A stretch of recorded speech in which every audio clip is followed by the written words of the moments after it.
Hello viewers, আসসালামু আলাইকুম। আরেকটি ভিডিওতে আপনাদের সবাইকে স্বাগত জানাচ্ছি। এই দেখুন আমার বাগানের বাসুকি। তো ফুলটা কিন্তু মানে অনেকটাই ম্যাচিউর হয়েছিল, মুখটা একদম হাওয়া হয়েছিল। বাসুকি নিজে থেকে ফুটে না। তো আমি এটাই চেক করছিলাম যে না ফুটালে ওকে নিজে থেকে ফুটে কিনা। পরে দেখি পাপড়ি ঝরে পড়ছে, এই যে দেখুন পাপড়ি ওই যে ওই পাশে। পরে বাতাসে উড়ে কয়েকটা পাপড়ি এখানে চলে গেছে, মানে ফুটে।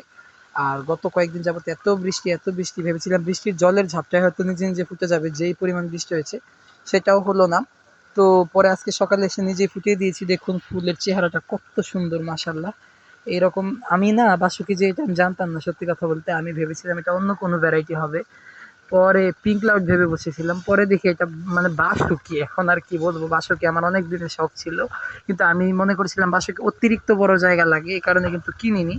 কিনেছিলাম হয়তো একবার, তারপর ওই সবকটা প্রায় 10-12টা গাছ কিনেছিলাম, সবকটাই মরে গিয়েছিল বলতে শীতের সময় মানে শীতের সময় ডরমেন্সিতে চলে যায়। সরি, হিট ডরমেন্সি না, নর্মাল ডরমেন্সি। মানে আমি খুশি চোটে কোনো কথা বলতে পারছি না। তো নর্মাল ডরমেন্সিতে গেছিল, পরে সবগুলো গাছ মরে যায়, একটা গাছ টিকে ছিল। তো এটাই হচ্ছে সেই বাসুকি। এই যে দেখুন এর আরেকটা পাপড়ি এখানে গিয়ে পড়েছে।